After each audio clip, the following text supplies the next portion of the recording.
안녕하세요. 수리논술 김시훈 강사입니다. 오늘은 연세대학교 수리논술 2025학년도 오전 4-2번 문제를 한번 풀어보도록 합시다. 자, 문제에서 보면은 BN이 무시무시하게 써 있어요. 그래서 이 문제를 이제 해석해야 되는데 이 BN이 무슨 뜻인지 요거를 해석하는 게 문제에서의 핵심이라고 할 수 있습니다. 자, 근데 이 문제는 4-1번 문제랑 서로 연결되기 때문에 그 내용하고 비슷한 맥락으로 간다는 거를 일단은 예측하셔야 됩니다. 자, fx를 선생님이 x의 알파분의 1이라고 놔둘게요. 자, 그러면 여기서 지금 이 모형은 아래로 볼록하면서 동시에 감소하는 모형이기 때문에 그림처럼 이렇게 떨어지는 함수의 모습이 나올 겁니다. 이렇게. 4-1번하고 마찬가지입니다. 잘 이해가 안 되면 알파 대신에 1, 2, 3, 4 넣어서 문제를 풀어봐도 좋습니다. 자, 그럴 때 여기가 n이고요. 1만큼 간 여기가 n 플러스 1입니다. 자, 여기가 1만큼 더 간 n 플러스 2 모양으로 나온다고 생각하시면 좋겠습니다. 자, 그러면 우리가 알고 있는 bn은 뭐냐? 바로 인티그럴 n부터 n 플러스 1까지. 자, 우리가 구한 x의 마이너스 알파 dx. 거기에서 문제 n 플러스 1분의 알파분의 1 이렇게 됩니다. 자, 요 유형이 잘 이해가 안 되는 친구들은 선생님이 앞서서 올려놨던 4-1번 문제 유형을 확인하시면 좋을 것 같습니다. 자, 꼭 확인해 보시기 바랍니다. 그래서 이런 모양의 문제고요. 아, 요게 내가 찾는 모습이구나 라는 걸 이해하시면 됩니다. 즉, 요 모습이 바로 뭐냐? fx이기 때문에 그림에서 찾는 건 이런 거죠. 자, 첫 번째 여기 있는 모습은 바로 이만큼 전체에서의 정적분 값을 말하는 거고요. 요 놈이 뜻하는 거는 바로 요만큼의 넓이를 뜻하는 거. 요거를 날리면 되니까 우리가 찾는 값은 요만큼이 됩니다. 그래서 요거 역시 앞선 문제랑 똑같은 4-1번하고 똑같이 해석하면 되는 문제이기 때문에 그림이 이렇게 되는 문제입니다. 그래서 요 모양이 지금 우리가 찾는 BN이 되는 거죠. 근데 BN의 모양은 앞서서 설명한 것처럼 어떤 거와 어떤 거의 사이에 존재할 수 있어요. 자, BN은 어떤 거보다 작냐? 자, 그러면 선생님이 요거를 일자로 연결한 이렇게 연결한 삼각형의 넓이에 비하면 더 짧죠. 그래서 요 넓이를 구하면 2분의 1 곱하기 1. 그다음 내용입니다. 여기 f의 n 플러스 n에서 f의 n 플러스 1을 빼준 넓이와 똑같습니다. 자, 다시 말할게요. 선생님이 다시 설명 한번 할게요. 자, 요 놈이 뜻하는 건 뭐냐면 바로 요거를 말하는 거고요.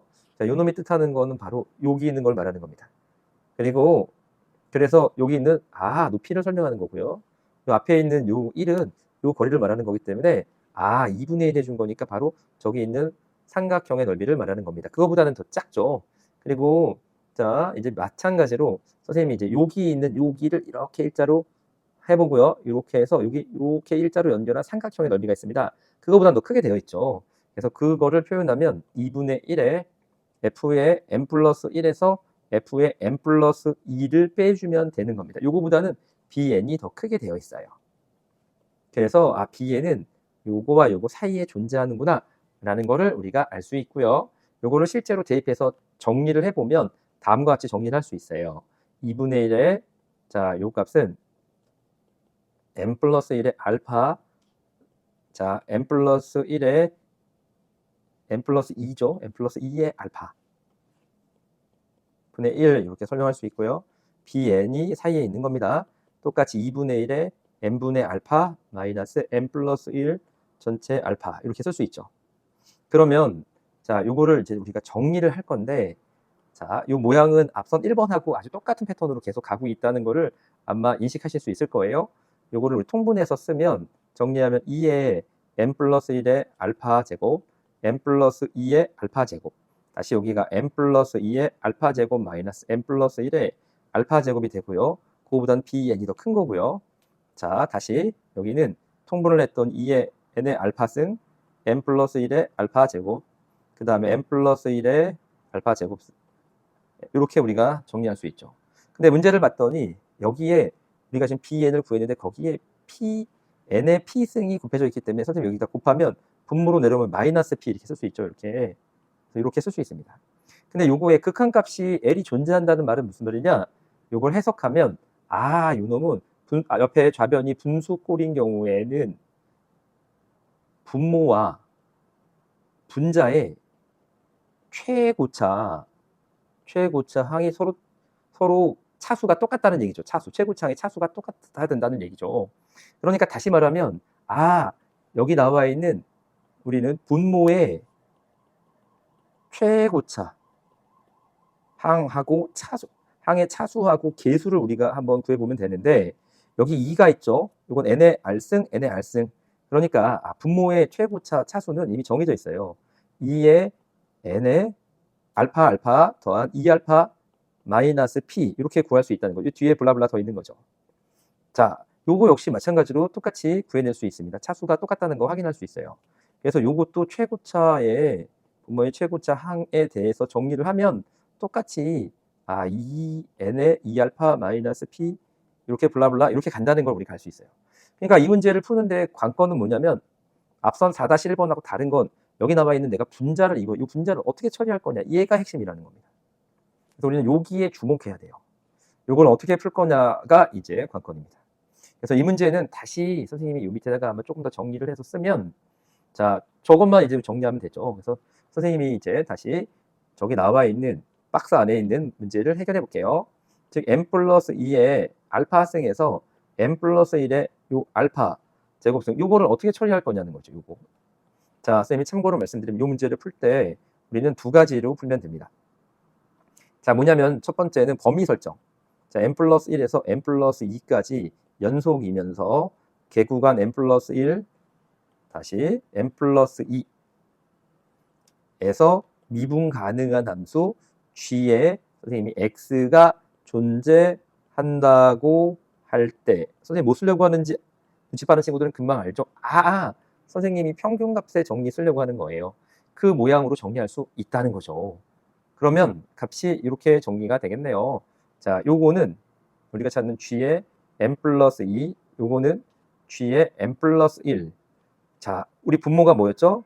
분모가 n 플러스 2에서 n 플러스 1을 뺀 거는 바로 g의 여기 사이인 거죠.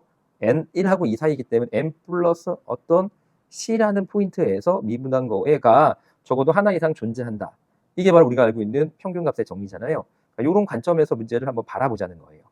그랬더니 이 문제 금방 할 수 있겠네. 그죠? g의 n 플러스 2에서 g의 n 플러스 1은 분모가 어차피 이렇게 사라지고 1이기 때문에 곱하나 마나죠. 그래서 우리는 요 값이 필요한 거죠.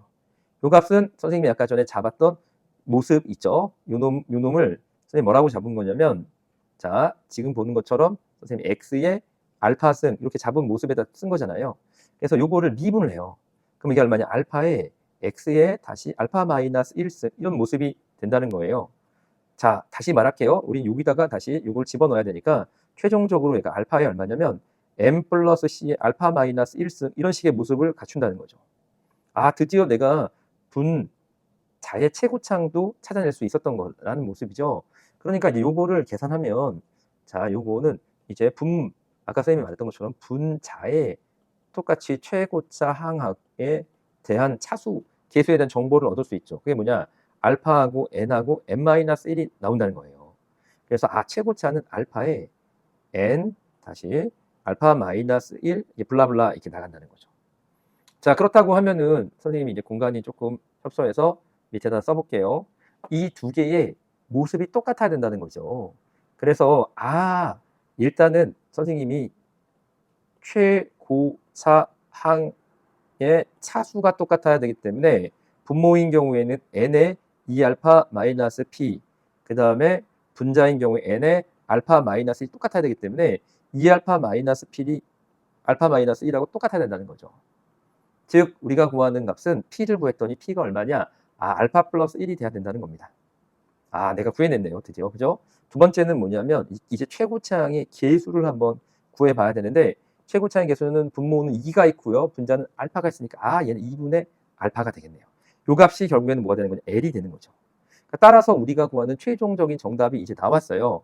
뭘 구하냐? P하고, 보세요 여러분들. 문제 P하고 L을 더하라고 했기 때문에 P 값은 요거고요. L 값은 요거예요.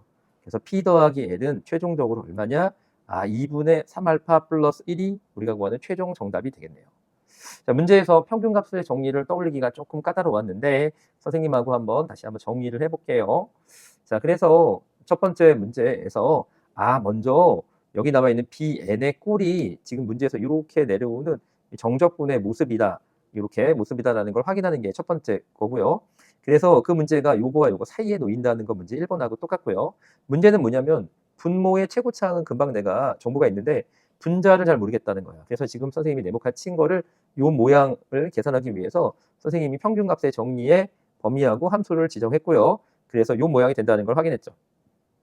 그러면 이제 나머지는 이제 선생님 말처럼 차수를 여러분 차수가 똑같아야지 존재할 수 있는 거니까 0이 아닌 값이.